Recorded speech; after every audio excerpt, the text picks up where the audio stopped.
A'udzubillahi minasyaitonirrajim. Bismillahirrahmanirrahim. Assalamualaikum warahmatullahi wabarakatuh. Kembali lagi di channel Sampul Hitam. Untuk cerita kali ini masih melanjutkan cerita yang sebelumnya yang berjudul Susu Kalajengking. Cerita ini ditulis oleh Novita Jungkook. Oh ya, sebelum masuk ke lanjut, bagi teman-teman yang belum subscribe, Mang Sukir minta bantuannya untuk subscribe channel ini dan nyalakan notifikasinya agar teman-teman tidak ketinggalan cerita-cerita dari Mang Sukir. Dan jangan lupa share channel ini agar channelnya semakin ramai. Dan tak usah berlama-lama, bagaimanakah untuk kelanjutan cerita ini? Ini dia kisahnya. Selamat mendengarkan.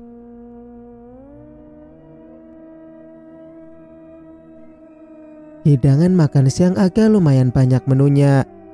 Purnama tadi meminta tolong pada Fatma untuk belanja lauk dan sekalian memasaknya, karena mereka akan menjenguk Habib di rumah sakit.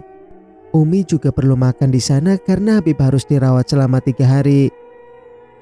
Aroma masakan Fatma yang sangat menggiurkan pada perut siapapun.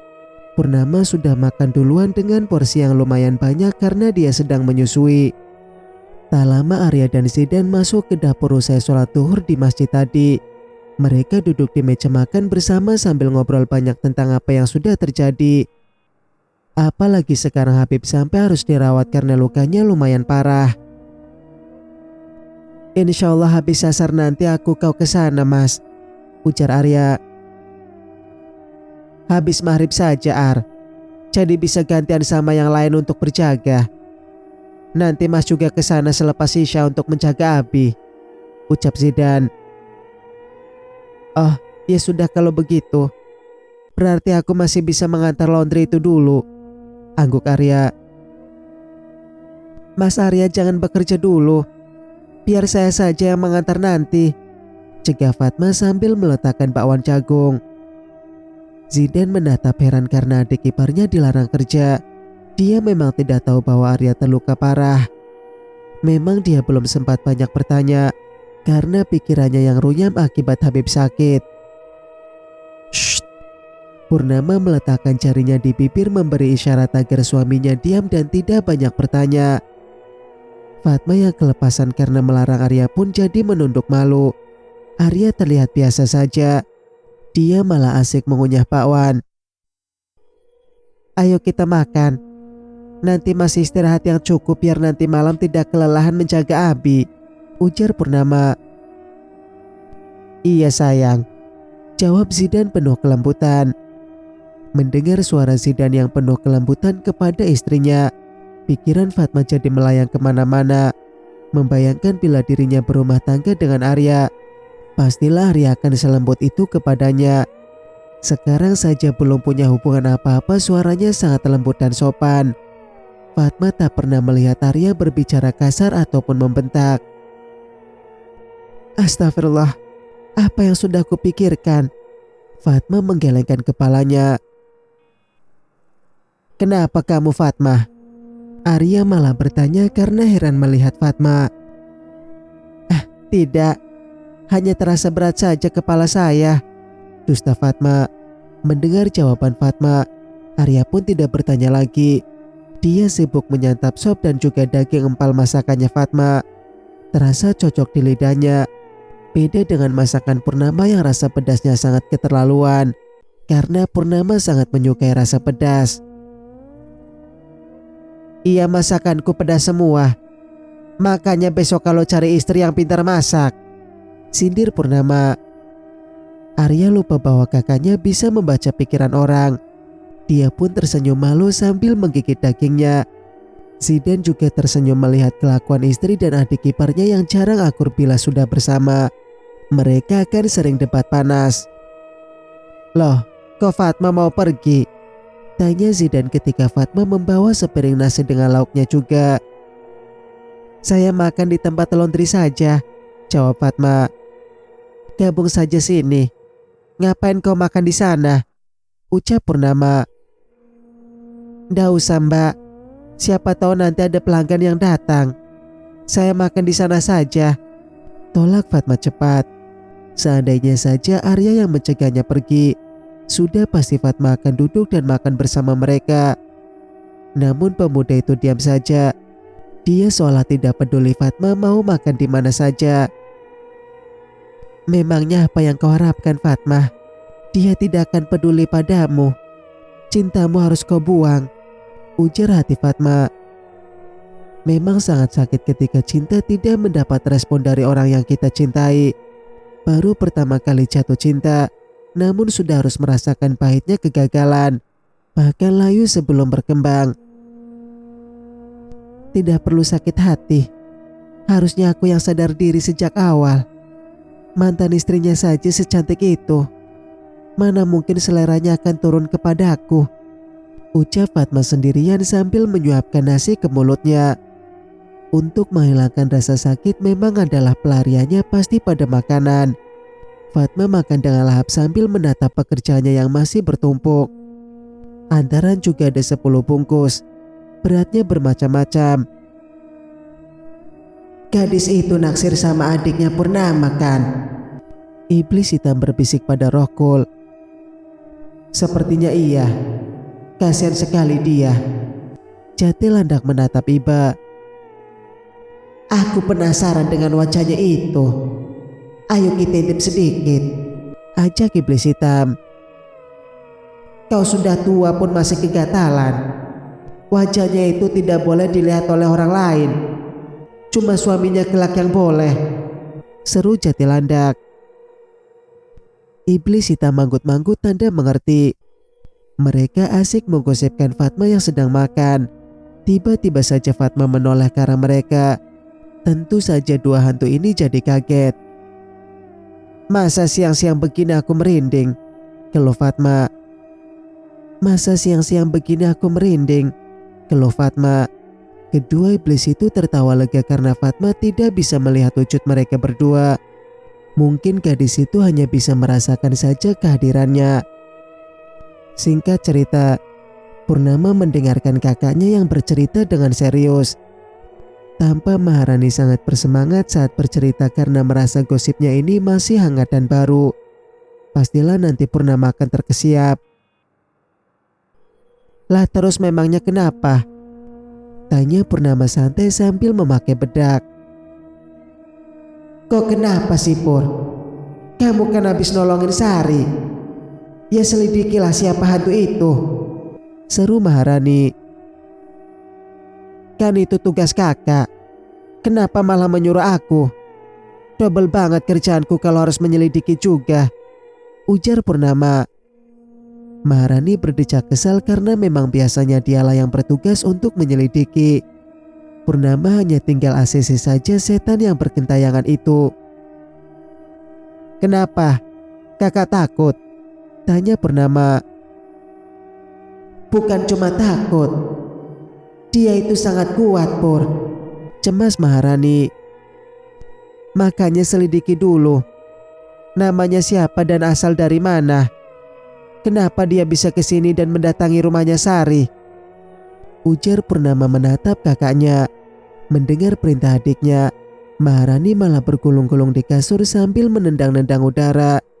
Tampaknya dia sangat tidak setuju bila harus menyelidiki setan itu. Kurasa dia ikut kau saat dari alam gaib, tebak Maharani.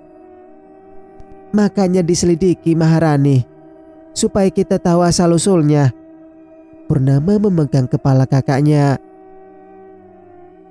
Masalahnya tuh aku tidak yakin Purnama.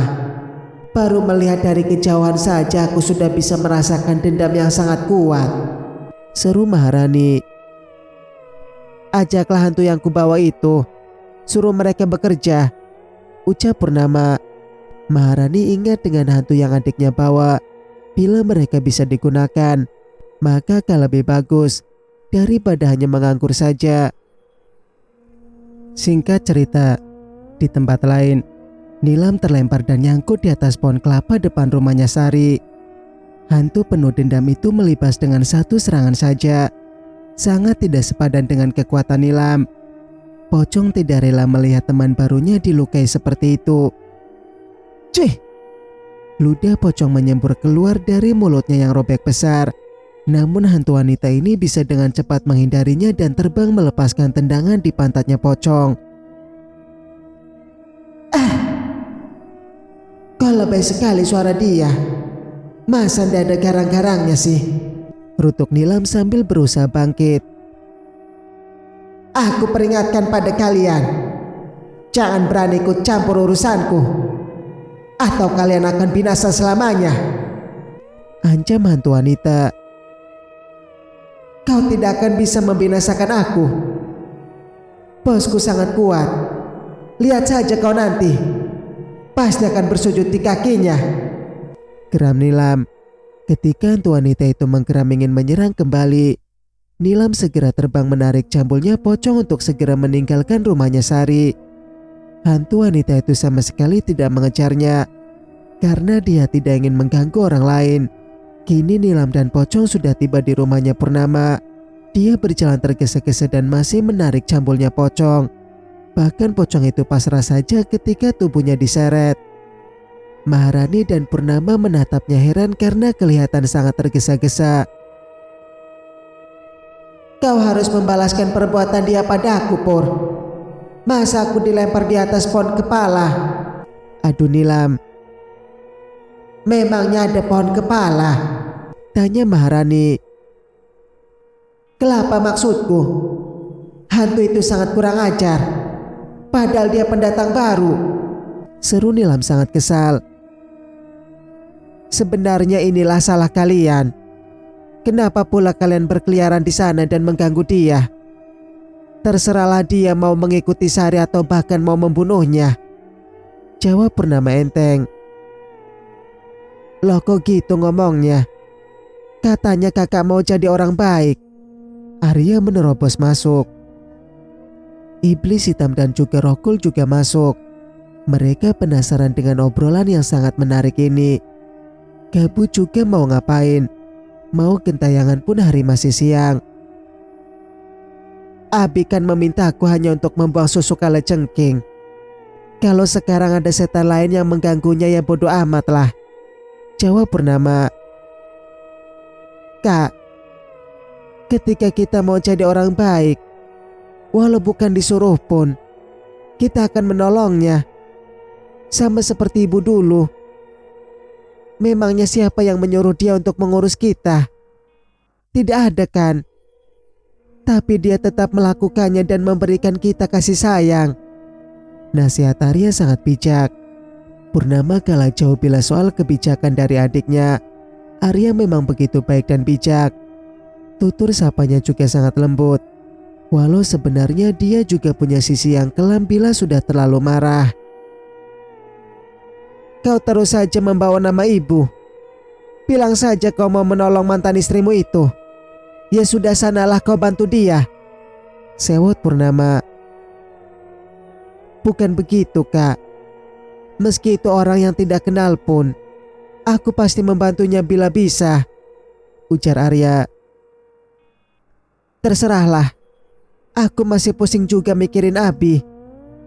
Nanti saja kita urus setan itu kalau sudah ada waktu. Purnama mengibaskan tangan. Dia sudah bersiap-siap mau menjenguk abinya bersama dengan Fikri dan Tisa. Nanti akan pulang sebelum maghrib. Bergantian dengan Arya dan dilanjutkan oleh Zidan. Pur, mana tebuku? Rokul meminta makanan. Kau kan sudah aku ajak ke sini. Apa salahnya cari sendiri sana? Kesal Purnama. Jadi boleh ya aku pergi? Tanya Rokul memastikan. Lagian mau apa juga seharian di rumah? Memangnya kau tidak butuh healing agar otakmu fresh? Rutuk Purnama. Mobil Tisa dan Fikri sudah tiba di depan rumah. Fatma diajak serta ke puskesmas agar bisa membantunya menggendong Zahra. Laundrynya tutup dulu untuk hari ini karena keluarga sedang tidak sehat. Ayo kita cari makanan, ajak Rokul. Aku takutnya asar landak. Kita tidak tahu daerah ini dan tidak ada GPS juga. Jawab iblis hitam. Kau ini hantu zaman kapan sih? Kau segala tahu GPS toh? Kesal Rokul. Iblis hitam nyengir karena baru tadi dia tahu GPS saat mendengarkan percakapan Zidan dan temannya. Oleh sebab itu dia meniru dan Rokul tidak tahu juga apa artinya. "Mau ikut apa ndak, Po?" tawa Rokul. "Ndak usahlah, aku nanti malam saja mau jalan-jalan sama Nilam." Pocong menjawab sedikit malu. Mendengar jawaban temannya yang malu-malu kucing, Rokul menarik jambulnya ke tempat lain. Dia curiga ada yang tidak beres dengan temannya ini. Sedangkan Nilam sedang asik cerita bersama dengan Maharani. "Cepat bilang kau ada hubungan apa sama wanita yang mati beranak itu?" selidik iblis hitam. "Nilam, namanya dia Nilam. Pantas saja bentukmu gosong begitu. Mulutmu sembrono." Pocong tampak kesal. "Lah kan udah berani menghina orang tua. Kusumpahi nanti maghrib kau tidak berubah menjadi tampan." Kesal iblis hitam. "Ya jangan dong. Aku mau jalan-jalan sama dia menikmati sinar rembulan." Pocong tampak tidak terima. "Udah 100% ini. Kau pacaran sama dia ternyata." Rokul geleng-geleng kepala. Merasa kalah saing karena yang terlihat tampan saja masih belum laku. Ini yang bentuknya hancur-hancuran malah udah dapat gebetan cantik walau seorang canda. Apalagi gaya pocong yang terlihat malu-malu kesengsem membuat dua hantu ini bertambah kesal. Iblis hitam sudah pasti tidak akan mendapat pasangan kalau Rokul masih ada hantu single satu lagi. "Po, kau harus carikan aku pasangan juga," lirih iblis hitam. "Di sana tadi aku melihat ada arwah penasaran juga. Perutnya bolong karena jeroannya dimakan Purnama," jawab pocong. "Heh, bisa yang bener dikit dah kau ini," bentak iblis hitam. "Lah mau yang gimana? Di sana juga ada arwah yang terlihat gemuk dan montok. Barangkali saja kau tertarik," ujar pocong lagi. Iblis hitam menatap tempat yang pocong tunjuk. Dia memang belum jalan-jalan sehingga belum mengenal jenis setan lain. Mungkin saja bisa mendapat kenalan dan bisa punya pasangan. "Menurutmu dia bisa tidak mau kudekati?" tanya Rokul menatap Maharani. "Kau harus pelan-pelan, Landak. Sampai sekarang dia masih mencintai pemuda yang dulu dia taksirnya semasa hidup," jawab pocong. Maharani memang masih mencintai Dennis, pemuda yang sudah tidak punya kaki dan tangan, bahkan lidahnya juga tidak punya. Orang tuanya lah yang melakukan kekejaman itu. Melihat hamparan kebun tebu yang sangat luas dan jalannya juga dibuat setapak, Rokul begitu riang berlari ke sana kemari menikmati pemandangan ini. Semenjak nasibnya jatuh ke tangan Kolopati, dia tak pernah keluar dari dalam kubangan. Puluhan tahun dia di sana menghabiskan waktunya dengan kesendirian, walau ada iblis hitam dan juga pocong. Tapi mereka tidak saling mengenal satu sama lain, hanya mendengar cerita bahwa ada hantu yang nasibnya demikian. Mereka larut dalam kesendirian dan mengasuh kalajengking kecil anaknya Kolopati bersama dengan manusia yang memujanya. Kini Rokul sudah bebas berkat bantuannya Purnama. Walau dia masih menderita karena pedang besar itu menancap di dada hingga tembus punggung. Setidaknya dia bisa bebas ke sana kemari. Suatu saat ia berharap Purnama akan bertanya tentang pedang ini dan bisa mencabut dari tubuhnya. "Bahagia sekali rasa hatiku. Aku bisa menghirup udara malam segar ini," Rokul begitu girang. "Dasar Cooper, baru lihat kebun tebu saja sudah sesenang itu," rutuk Maharani. Maharani terpaksa menemani Rokul untuk jalan-jalan atas perintah dari Arya. Karena Arya takut Rokul akan nyasar akibat belum tahu jalan dan nanti malah membuat keonaran. Karena Purnama bisa tantrum bila ditinggal sebentar saja sudah membuat masalah. Mau tak mau dia pun berangkat untuk menemaninya jalan-jalan. Rokul segera menghirup sari tebu hitam yang berjajar di sana. Maharani menunggunya sambil duduk di atas batu besar berwarna hitam, menikmati cahaya rembulan menyinari bumi. Tak lupa mulutnya bernyanyi tembang Jawa. Lingsir Wangi adalah tembang favoritnya. Rokul yang sedang makan pun mendadak terpesona mendengar nyanyian dari Maharani. Tak hanya parasnya saja yang cantik, suaranya juga bagus. Namun terselip juga rasa iba di hati Rokul. Dia bisa melihat masa lalu orang yang akan mendapat kematian yang sudah menjadi hantu. Malang sekali nasibnya. Pasti dia sangat kesakitan menjelang kematiannya. Pantas dia memiliki sifat kejam. Mungkin karena hatinya pernah sakit, batin Rokul. Maharani merasa sedang diperhatikan oleh Rokul. Dia pun menatap hantu lelaki itu. Sedikit terpesona karena wajah yang tampan dan rambut disanggul separuh. Persis seperti pendekar rimba persilatan. Hanya yang merusak mata adalah pedang yang menusuk itu. Maharani turun dari batu hitam dan menghampiri Rokul yang sedang memegang tebu. Kenapa kau menatapku begitu dalam, Kang Mas? Setidaknya kata itulah yang sudah Rokul bayangkan. Karena langkah Maharani begitu pasti mendatanginya. Lagi pula dia dikenal sebagai hantu paling tampan sebelum dikubur oleh Kolopati. Jangan melotot melihatku, sentak Maharani mengkeplak kepala Rokul. Hei, aku ini Pangeran Landak. Tidak pantas kau bersikap begitu. Rokul berang. Salah siapa kau menatapku sampai biji matamu mau keluar? Kau pikir aku tidak risih? Geram Maharani. Ketika mereka ingin melanjutkan perdebatan panas, tiba-tiba saja tertangkap suara yang sangat tidak lazim. Maharani dan Rokul saling pandang. Mereka pun mencari sumber suara yang berasal dari kebun tebu ini. Ah, enak Mas. Ah, nikmatnya, rintih wanita. Kau pun enak sekali. Aku tidak menyesal dekat denganmu, jawab si pria. Merinding tubuh Maharani karena ia teringat ucapan-ucapan mesum yang dulu sering ia dengar dari banyak pria yang memperkosa dirinya. Dan di depan sana anak manusia sedang bersinar di atas tikar. Jangan dilihat. Rokul menutup mata Maharani. Karena Rokul tahu Maharani akan kembali pada rasa traumanya. Hantu kalau trauma akan lebih parah dari manusia. Bisa saja Maharani hilaf dan malah menyakiti mereka berdua. Rokul terpana melihat sang pria begitu beringas saat menggauli pasangannya. Aku tidak apa-apa. Maharani menjauh dari Rokul yang menutup matanya. Dia berdebar karena Rokul begitu dekat saat menutup mata. Itu lebih parah karena jantung Maharani jadi tidak karuan.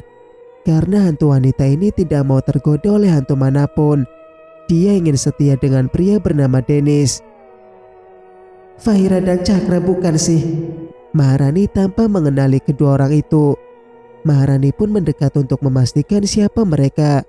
Dan ternyata memang benar bahwa ini adalah sepupunya Purnama dan Arya. Dan gadis ini yang begitu tergila-gila pada Arya, tapi sekarang malah jatuh ke tangan Cakra. Melihat kelakuan Fahira yang sangat pinal, Maharani bergidik jijik karena merasa geli dengan wanita yang mendekati Arya. Mereka semua punya potensi sebagai pelacur kelas kakap. Rokul juga ikut mendekat. Arya, ini kan adiknya Purnama, Ran, pekik Rokul. Bukan, adikku tidak sebejat itu, sentak Maharani. Wah, kau mirip sekali. Ini apa mereka tidak punya rumah ya? Kau malah main di sini? Heran Rokul. Cakra sepertinya menyadari sesuatu. Dia menghentikan goyangan maju mundur cantik, menatap sekeliling karena tadi ia sempat merasakan kehadiran sesuatu. Untungnya Rokul cepat menarik Maharani menjauh agar tidak tertangkap.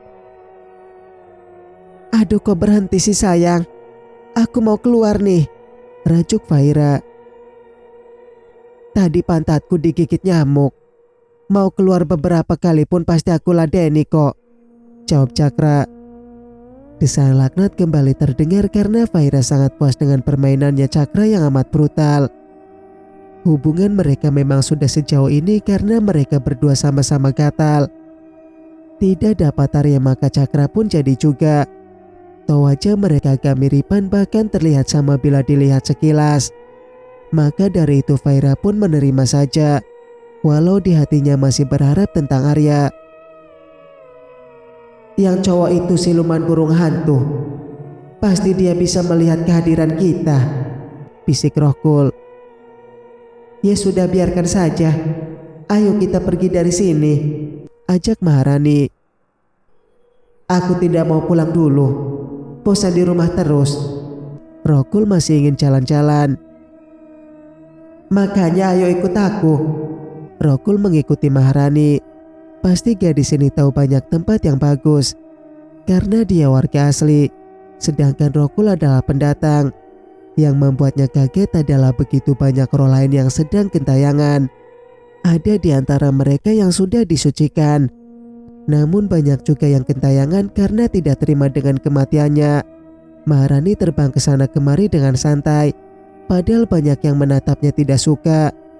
Rohkul menduga bahwa mereka iri karena Maharani sudah suci dan parasnya juga cantik. Di tempat lain, kepala yang menyembul dari bawah kursi itu dikeplak oleh Arya menggunakan keleng minumannya. Bisa-bisanya pangeran ular sedang termenung sambil menjaga Habib yang lagi dirawat. Malah ada hantu usil yang menakutinya. Suster ngesot itu pun mengadu kesakitan. Kok kamu tidak takut? Aku adalah hantu paling seram di puskesmas ini, ujar suster ngesot.